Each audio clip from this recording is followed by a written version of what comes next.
Our security system is done. I mean done. You have an 8-camera system here, guys.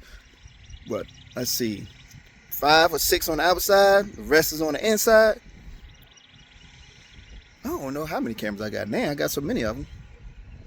Let me take you for a ride. Check it out. Of course, we have the standard dash cam there. But above that, that little black dot up there, that thing right there, that's another front camera. As we come around on the side, we have another camera right here. It can catch everything from like the handle on down. Around the back, we have 2 more cameras. So we got a camera here and a camera there.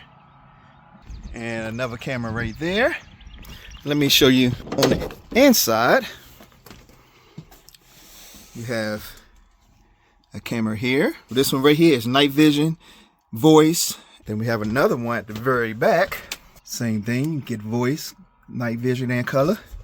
And then you can see everything from our DVR setup here. So we got 4 cameras all on the outside. So all these cameras record 24/7, and we can access it from anywhere remotely. We can have it send pictures to us doing motion or whatever.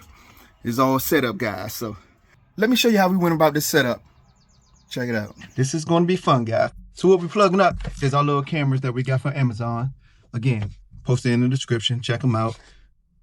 I've already tested these guys. What I like about them, they're on a mount and they rotatable 360 degrees, and you can pitch and vertical and horizontal, and you can do all kind of XYZ type axis stuff with that camera to get it pointed exactly where you need it. So what I'm doing for this install, I'm using this little distribution box. In this block, it has, let's see, 6 outlets or 6 inlets or 6 fuses. So all cameras will be plugged in here, and you'll know what's on, what's off, because the lights will be indicated. So now we have to cut the wire to length and save enough of this RCA to plug into the DVR, security DVR. That way it records everything. It gives us Wi-Fi access, and we can, like I said, see anything from anywhere. Rewind the camera, see what's going on. Somebody hit my car, we'll be able to see it, because we're gonna have 360-degree view around the whole vehicle, so we'll be able to see all of that. So all right, guys, back to work. So before I actually start drilling holes in the van, because once you drill that hole, it's drilled. What we're gonna do, we're gonna practice on a little sheet from the windows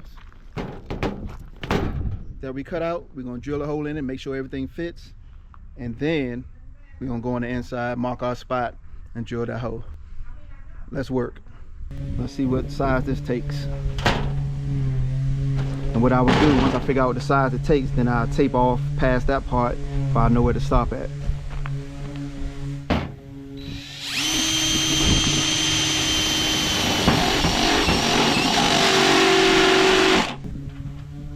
That's number 4 on the drill bit, on the step drill bit. So let's see if that fits. Boom, number 4 is perfect. So let me double check that.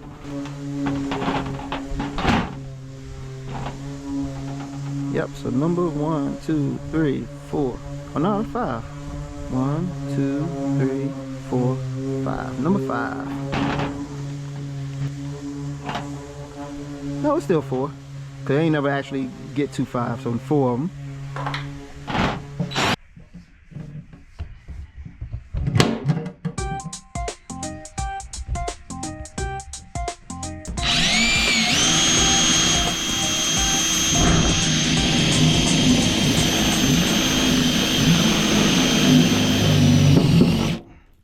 One, 2, 3, 4. There we go.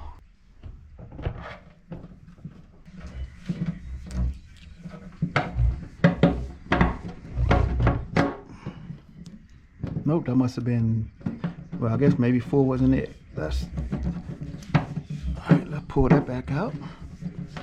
Hopefully I ain't messing up my threads. Take it down one more step.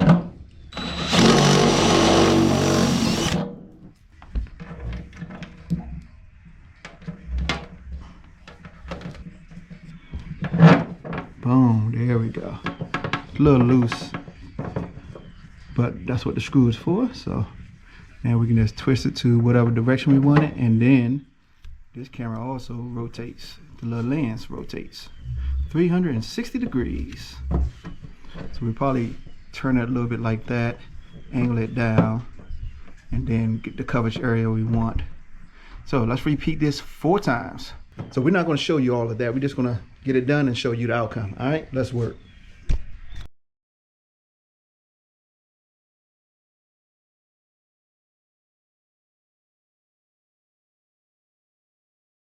All right, guys, so we got all our cameras hooked up. There's one over in that corner. There's one in the center. There's the wire moving there. Made the connections. So the last time I did it, I also made a mistake of not making them changeable, because I used up all the wire that came with it running it. So if I ever had to switch out the camera, I couldn't. But now I made this loose so that it can be pulled out through the hole. See that little screw right there? So that way it can pull out through the screw if I need to switch the camera out, and then plug it right back in and fit it back in and be right where I left off. So then we made the wire connections here, and we're gonna clean all this up shortly. But now, before we close up everything, we want to make sure all the connections are clean. Here where they all coming in at, got them all labeled. And then we got the RCA cable that plugs into the monitors or to the DVR. So we got to plug everything up and make sure that's working before we start closing it up. So in order for us to get our wire connected to this distribution block, we have to put on connectors on the end of the wire. They're fork connectors, so they shape like a U, and they fit right in between here. So you take this, put it on the end of the wire, you pinch the wire closed here with your splicing tool here. So use this to to cut your wires and to splice it, squeeze it together. So once you input the wire here, you squeeze it, and your wire becomes connected. Now all you have to do is put it into there, like so.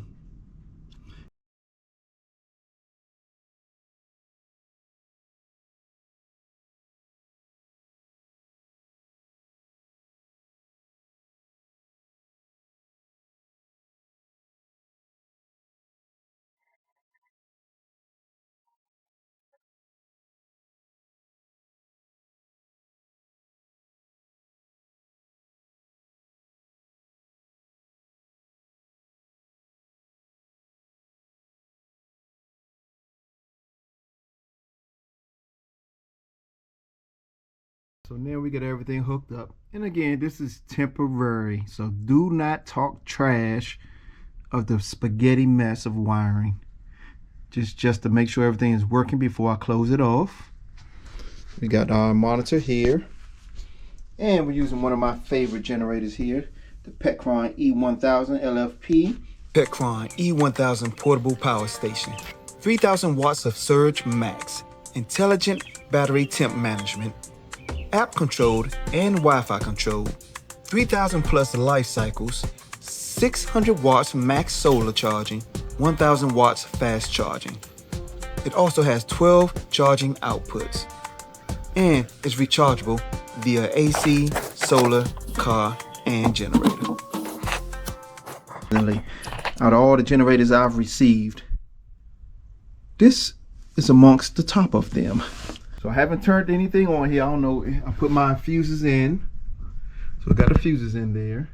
I got everything plugged into the back of the DVR. And we got power to the TV all coming from my KapKen down here. I hooked up the distribution block with this connector here. And I cannot ever remember the name of these little connectors. But it says this is a 5 amp connector, which is, you know what? Hold on.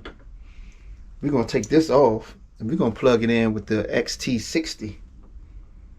So the XT60, there's an input for it right here on the output. It's a 20 amp output. That's even better.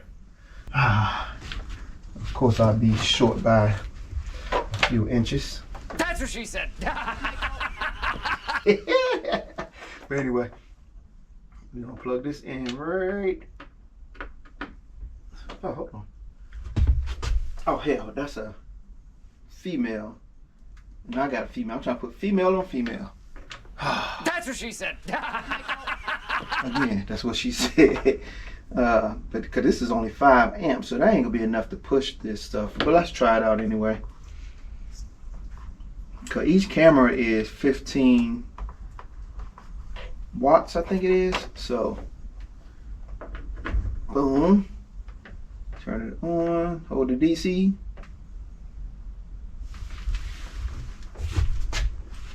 Give it a second to kick in. It's not very good on LEDs, guys. So look at that. 2 out of 4 is working. Why is it only 2 of them working? So now I gotta trace down the problem, boy. So see, this is exactly why you test stuff before you move forward. All right, so let's trace this down, guys. I'm not gonna bore you with this. Most likely it's my connection somewhere, so let's figure it out. So the problem was my connections. So again, do not tape off anything. Don't tuck it away. Don't close it up until you 100% test it. So now these are tested. I tugged on them. Now I'm gonna tape them off, tug them on again, make sure this is still playing, and then tuck them away and still make sure this is still on when I close it up. So the monitor and 4 cameras is using 14 watts. That is nothing, guys. So make sure you include this in your build. This is looks like a 20-inch ViewSonic, but that and the 4 cameras is only using 14 watts.